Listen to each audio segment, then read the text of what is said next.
बहुलक mode. Mode शब्द French भाषा के ला मोड से उद्धृत किया गया है, जिसका अर्थ है रिवाज या फैशन। सांख्यिकी में बहुलक उस मूल्य को कहते हैं जो समंकमाला में सबसे अधिक बार आता हो, अर्थात जिसकी सबसे अधिक आवृत्ति होती है उसे ही बहुलक कहा जाता है। क्रोक्सटन एवं काउडन के अनुसार एक समंक आवंटन का बहुलक वह मूल्य है जिसके निकट श्रेणी की इकाइयाँ अधिक से अधिक केंद्रित होती है। उसे मूल्यों की श्रेणी का सबसे अधिक प्रतिरूपी मूल्य माना जा सकता है। बहुलक सर्वाधिक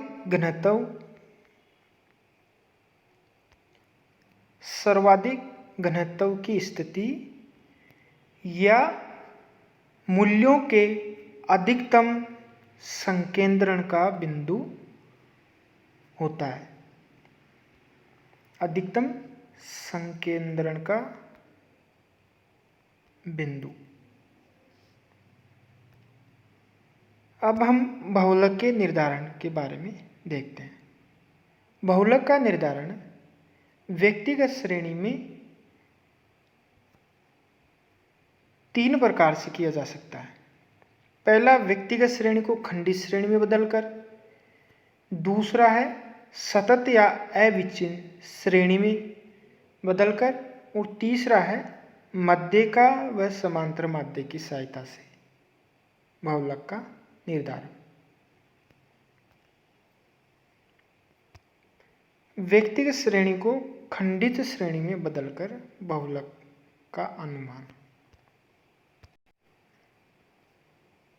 जब व्यक्तिगत श्रेणी के अनेक मूल्य 2 या 2 से अधिक बार पाए जाते हैं तो उन्हें आरोही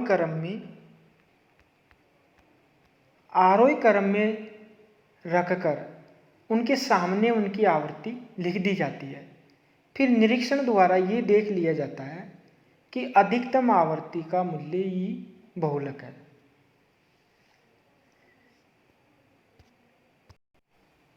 अब हम इसका एक उदाहरण लेते हैं। जैसे यहाँ पे किसी देश के 15 वर्षों की वार्षिक मृत्यु दरों के समंक दिए गए हैं। इनके आधार पर हमें बहुलक ज्ञात करना है। सबसे पहले हम दिए हुए समंकों को आरोही या अवरोही क्रम में व्यवस्थित करेंगे। हम यहाँ पे दिए हुए समंकों को आरोही क्रम में वो करते हैं, यानी सबसे पहले छोटी संख्या को रखेंगे, फिर उसके बाद में बढ़ी हुई संख्या को। जैसे यहाँ पे सबसे छोटी संख्या है 10.4, तो हमने इसको सबसे पहले रख दिया। फिर इससे बड़ी संख्या है 10.5, ये हमने इस प्रकार रख दिया। फिर 10.6, फिर 6, ये रख दिया। फिर 10.7 रख दिया, फिर 10.9, फिर 11.1। इस प्रकार सभी संख्याओं को हम रखते जाते हैं बढ़ते क्रम में।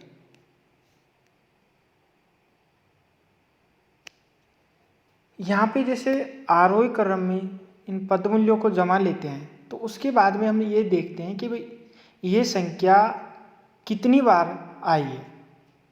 अब 10.4 है तो यहाँ 10.4 एक ही है केवल, तो हमने एक आवृत्ति लिख दी।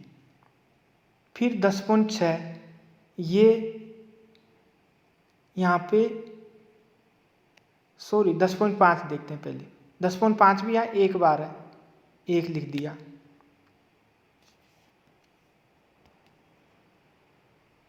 फिर 10.6, 10.6 यहाँ पे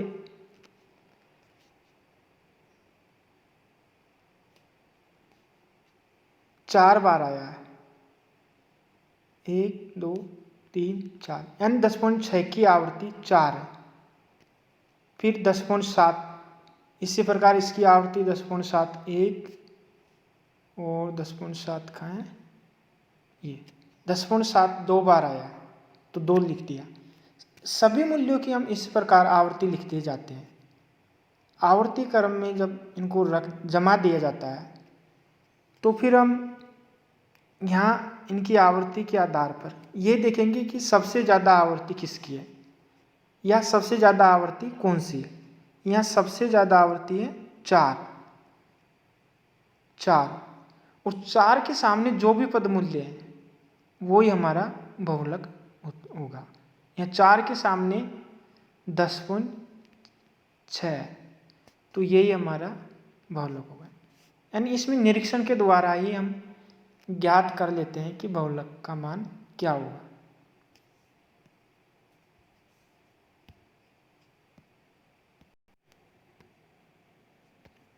बहुलक निकालने की दूसरी विधि है सतत या अविच्छिन्न श्रेणी में बदलना। जब श्रेणी में कोई भी व्यक्तिगत मूल्य एक से अधिक बार न पाया जाता हो तो उसे अविच्छिन्न आवर्ती बंटन के रूप में बदलकर अधिकतम आवृत्ति वाला वर्गांतर ज्ञात कर लिया जाता है। फिर बहुलक वर्ग में बहुलक का मूल्य बहुलक के सूत्र के द्वारा ज्ञात कर लिया जाता है। यानी इसमें भी जो खंडित श्रेणी में जो बहुलक निकालने की विधि होती है वो अपनाई जाती है। इसमें बहुलक का फॉर्मूला लगा के बहुलक का मूल्य ज्ञात कर लिया जाता है।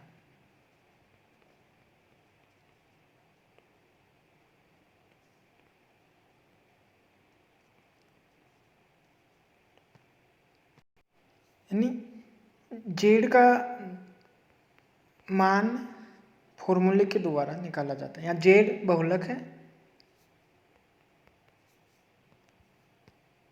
इसके बाद हम देखते हैं बहुलक निकालने की तीसरी विधि को।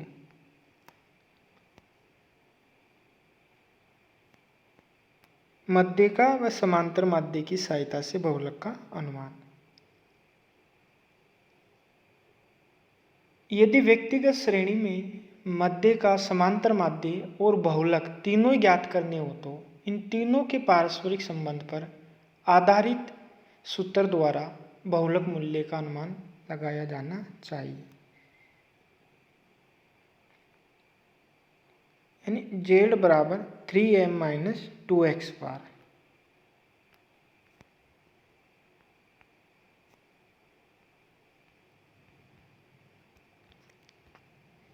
इस सूत्र के द्वारा समांतर माध्य और माध्यिका दिए हुए होने पर बहुलक का मान ज्ञात कर सकते हैं।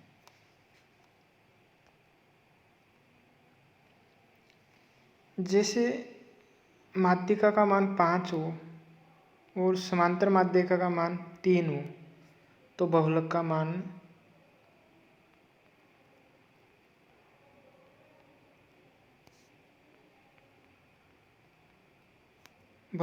मान होगा 15 में से 6 गए तो 9। यानी इस फॉर्मूले के आधार पे माध्यिका और समांतर माध्य दिए हुए होने पर बहुलक का मान ज्ञात कर सकते हैं। अब खंडित श्रेणी में बहुलक निकालने की विधि को देखते हैं।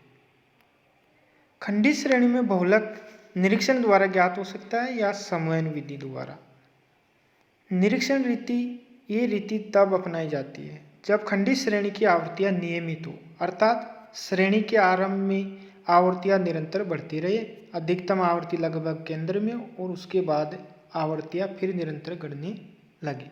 यानी आवृत्तियां शुरू में बढ़ती है, फिर अधिकतम होती है, फिर उसके बाद में घटती है, तो वो नियमित बंटन होता है। निरीक्षण द्वारा नियमित बंटन में बहुलक का मूल्य ज्ञात कर लिया जाता है। यानी जो आवर्ती बिल्कुल बीच में होती है और जो अधिकतम होती है उसके सामने जो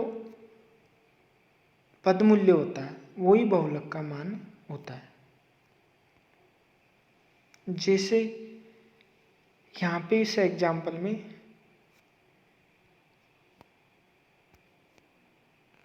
पहले आवर्ती 4 है, फिर 10, फिर 20, यानी यहाँ बढ़ रही है, 20 पर अधिकतम हो जाती है, फिर उसके बाद में लगातार घटती जाती है। यहाँ अधिकतम आवर्ती 20 है, इसके सामने जो भी पद मूल्य है वही हमारा क्या होगा, बहुलक। यानी 20 अधिकतम आवर्ती है, इसके सामने जो पद मूल्य है 50, वही यहाँ पे बहुलक होगा। ये हमारी निरीक्षण विधि है। इसमें निरीक्षण विधि में केवल हम अधिकतम आवर्ती को देखकर ही बहुलक का मान ज्ञात कर सकते हैं। दूसरी विधि है समूहन विधि। जब आवर्तियाँ अनियमित होती है और अधिकतम आवर्ती ज्ञात करना कठिन हो जाता है तो समूहन रीति का प्रयोग किया जाता है। आवर्तियाँ अनियमित तब मानी जाती है जब वे अनियमित रूप से कभी बढ़े कभी घटे, या अधिकतम आवर्तियाँ 2 या 2 से अधिक स्थानों पर हो। अधिकतम आवर्ती केंद्र में न होकर समूह के लगभग आरंभ या अंत में हो, या अधिकतम आवर्ती के एक ओर की आवर्तियाँ दूसरी ओर की आवर्तियों से बहुत भिन्न हो। ऐसी स्थिति में हमें समूहन रीति का प्रयोग करना चाहिए। समूहन रीति के अंतर्गत सबसे पहले एक सारणी बनाई जाती है जिसमें चर मूल्यों के अतिरिक्त आवर्ती के 6 खाने खींचे जाते हैं, यानी 6 कॉलम खींचे जाते हैं। इन 6 कॉलमों में आवर्तियों को 2-2 और 3-3 के समूह में समूहन निम्न क्रम से किया जाता है। सबसे पहले प्रथम खाने में प्रश्न में दी हुई आवर्तियाँ ही लिखी जाती है। दूसरे खाने में 2-2 आवर्तियों के जोड़ लिखे जाते हैं।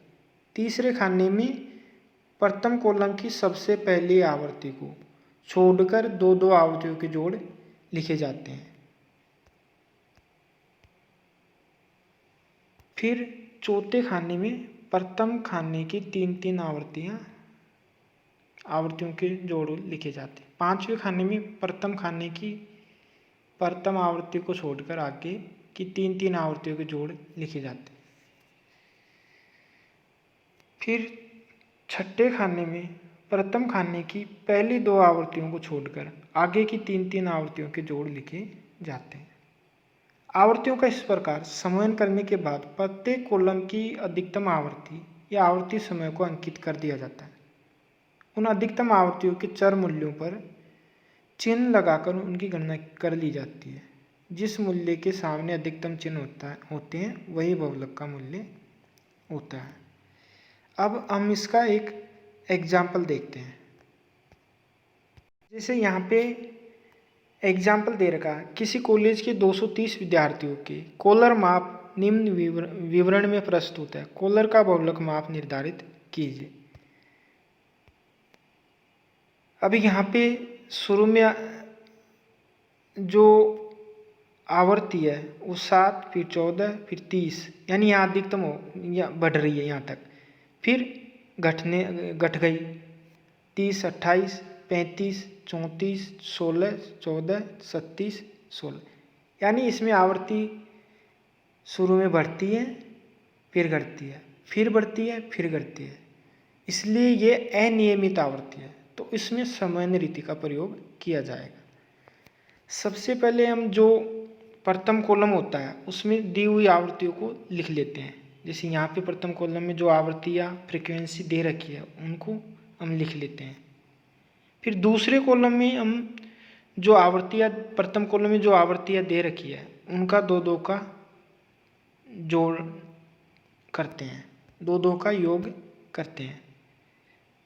जैसे 7 और 14 21, 30 और 28 58, 35 और 34 69, फिर 16 और 14 50, फिर सॉरी 34 और 16,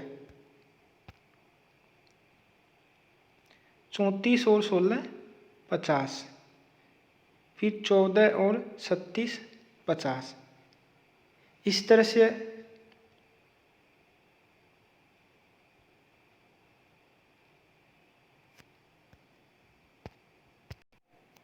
सॉरी यहाँ पे हम इसको बड़ा करते थोड़ा, फिर देखते हैं। जैसे प्रथम कॉलम में हम जो भी आवृत्तियाँ अपनी दे रखी है उनको लिख लेंगे। यहाँ पे 7, 14, 30, 28, 35, 34, 16, 14, 37, 16 ये हमें क्वेश्चन में दे रखा है। पहले कॉलम में इनको ऐसे कैसे लिख लिया। फिर दूसरा जो कॉलम है उसमें हम जो आवृत्तियाँ दे रखी है प्रथम कॉलम में, उनमें 2 का योग करेंगे। ये हमने 2 का योग कर लिया। 7 और 14 21, 30 और 28 58, 35 और 34 69, 16 और 14 30, 36 और 16 52। इस तरह से सेकंड कॉलम आ गया। और जो तीसरा कॉलम है उसमें हम जो प्रथम कॉलम है उसमें से एक आवृत्ति को हटा देंगे, यानी इसको छोड़ देंगे।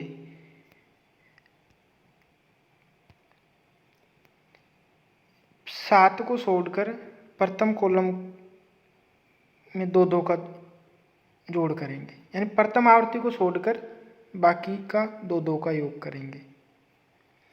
14 और 30 44, 28 और 35 63,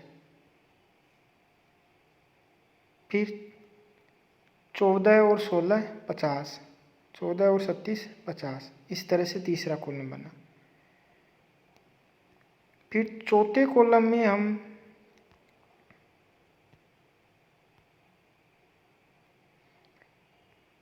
चौथे कॉलम में हम 3 का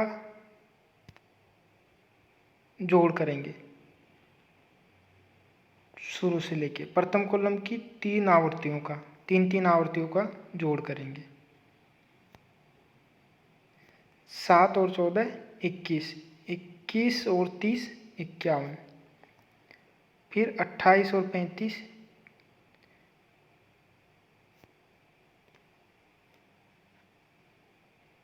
63 और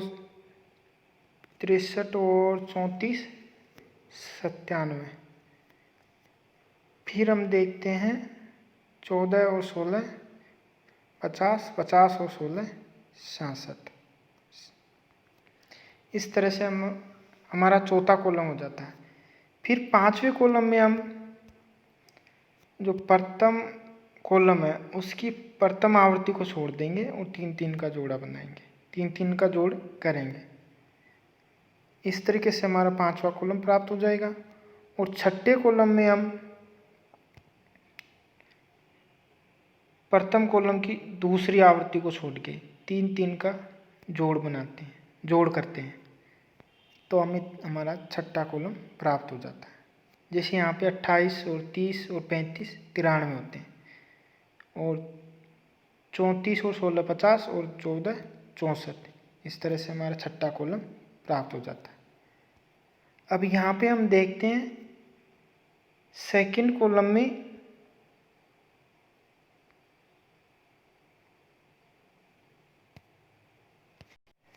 अब हम प्रत्येक कॉलम में जो अधिकतम आवृत्ति होती है उनके सामने चिन्ह लगाएंगे। जैसे यहाँ प्रथम कॉलम में अधिकतम आवृत्ति है 36, तो इसके सामने चिन्ह लगा दिया हमने 1। फिर दूसरे कॉलम में अधिकतम आवृत्ति होती है 69, तो 69 में 35 और 34 ये 2 पद है, तो दोनों के सामने एक इसके सामने और एक 34 के सामने ऐसे लगा देते हैं। फिर तीसरे कॉलम में देखते हैं अधिकतम आवृत्ति 63 है, तो 63 में जो भी पद आ रहे हैं उनके सामने चिन्ह लगाते जाते हैं एक एक। इस तरह से हम प्रत्येक कॉलम में जो भी अधिकतम आवर्ती आती है उनके सामने चिन्ह लगा देते हैं। इस प्रकार हमें ये मिलान चिन्ह प्राप्त हो गए। मिलान चिन्हों के आधार पर हमने आवर्तियों की संख्या लिख दी है। जैसे यहाँ 1 है तो 1 लिख दी, यहाँ 3 है यहाँ 3 लिख दी, यहाँ 5 यहाँ 5 लिख दी।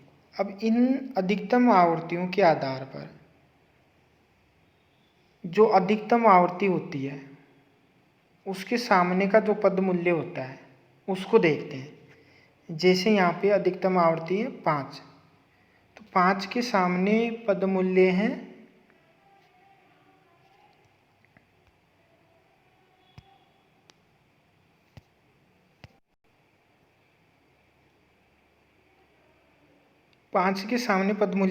36।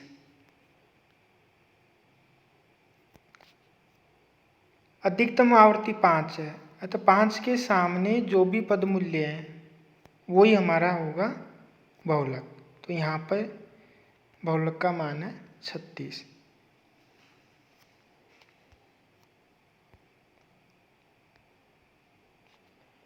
अब हम देखते हैं अखंडित श्रेणी या सतत श्रेणी में बहुलक का मान।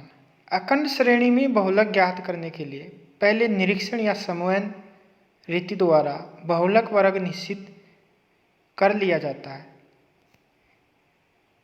यदि आवर्तियाँ नियमित है तो निरीक्षण द्वारा ही बहुलक वर्गांतर का पता चल जाता है, परंतु अनियमित आवर्तियों वाली अविच्छिन्न श्रेणी में समूहन द्वारा विश्लेषण करके बहुलक वर्ग निर्धारित किया जाता है। उसके बाद बहुलक वर्ग की सीमाओं के अंतर्गत बहुलक का मूल्य निर्धारित करने के लिए सूत्र का प्रयोग किया जाता है। यानी अखंडित श्रेणी में बहुलक ज्ञात करने के लिए बहुलक का सूत्र प्रयोग में लिया जाता है। यहाँ पे z बराबर L1 plus F1 minus F0 upon 2F1 minus F0 minus F2 into I, ये बहुलक का फॉर्मूला है। z यहाँ पर बहुलक का मूल्य होता है, L1 बहुलक वर्ग की निचली सीमा, I बहुलक वर्ग का विस्तार, F1 बहुलक वर्ग की आवर्ती, F0 बहुलक वर्ग से पहले आने वाले वर्ग की आवर्ती और F2 बहुलक वर्ग के बाद आने वाले वर्ग की आवर्ती होती है। इस तरह से हमने व्यक्तिगत श्रेणी, खंडित श्रेणी और अखंडित श्रेणी, इन तीनों में बहुलक ज्ञात करने की विधियों के बारे में अध्ययन कर लिया। अब आगे हम बहुलक के गुण और दोषों के बारे में अध्ययन करेंगे।